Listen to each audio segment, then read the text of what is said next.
Good morning to each one of us, especially to our Professor Dr. Grace Flores. My assigned topic is about psychology in the schools.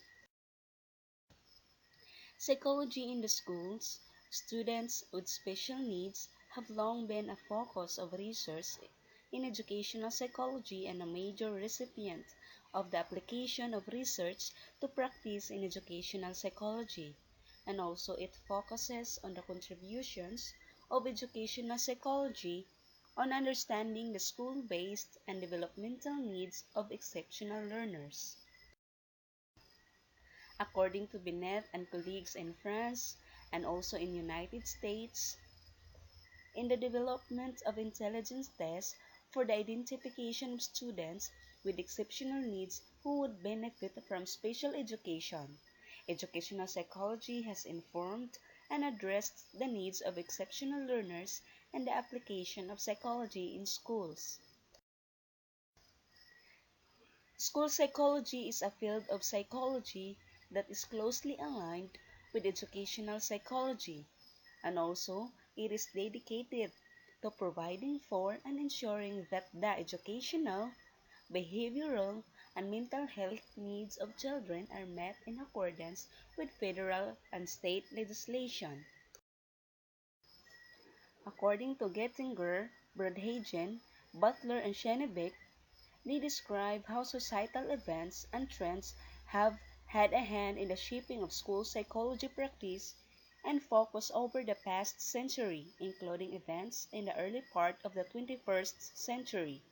And there are more than 5 million children and adolescents with educational and emotional disabilities in the nation's schools, representing approximately 1 out of 9 children. According to Olszewski-Kubilius and Thomson, review research and policy work focused on defining characteristics of gifted children and how this has important implication for the education of the gifted. Denote the dilemma that although talent and giftedness are of interest in our society, there currently is no agreed-on definition of giftedness and no federal mandates to serve gifted children. And also, they describe how different concepts of giftedness that have attained eminence in this field have also sparked a great deal of controversy about the role of IQ or intelligence in defining this construct. Denote the paradigm shift in the mid to late 1980s that went from viewing giftedness as cognitive characteristics residing within the individual, largely determined by IQ or intelligence, to a focus on talent development as a phenomenon with a developmental trajectory that is complex, varies by domain or field, and is significantly influenced by environmental opportunities and psychosocial factors and characteristics. According to Morlock and Feldman in 1993, there is an increasing evidence of considerable inter- and intra-individual variance or asynchronous development. Gifted students are a heterogeneous group who differ from each other in their developmental pathways and in their distinct profile of abilities.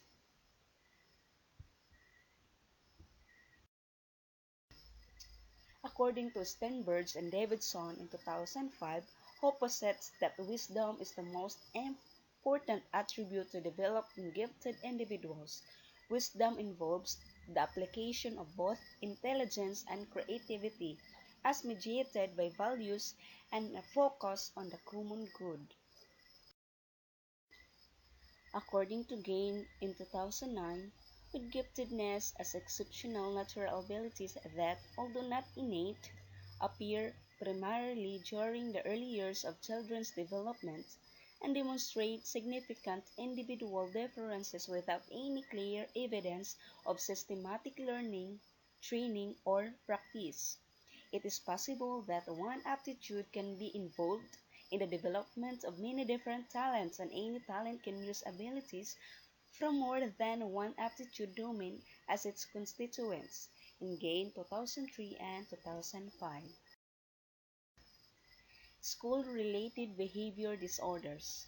The field of behavior disorder in children and adolescents has emerged as a major focus of psychologists, teachers, and administrators, state and federal governments, and the general public.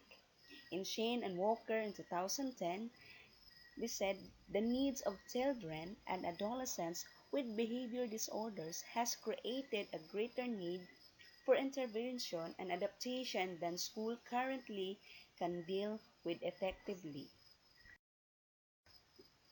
According to Walker and Gresham, the widely publicized cases of school shooting and bullying violence by students has galvanized the general public and professionals towards action aimed at creating safe school environments and an increased acknowledgement of students with extreme emotional and behavioral disturbance, as well as students whose behavioral excess is directed toward their peers. It provides also a critical examination of behavior disorders in children and adolescents by first delineating the current status of the field. And also, they describe a number of problems in the field of behavior disorders, most of which are at the policy or practice level. This includes, first, political turmoil in the field of behavior disorders as a specialty area, limited translation of quality research on the major problems in the field to everyday practice, and the larger role of creating safe and healthy school environments. The second one is the propensity for postmodern and deconstructivist perspective that they value scientific research to be adapted by behavior disorder professionals. And the third one is the general failure of schools to serve the needs of students with behavior disabilities, in part due to interpretation of federal education legislation.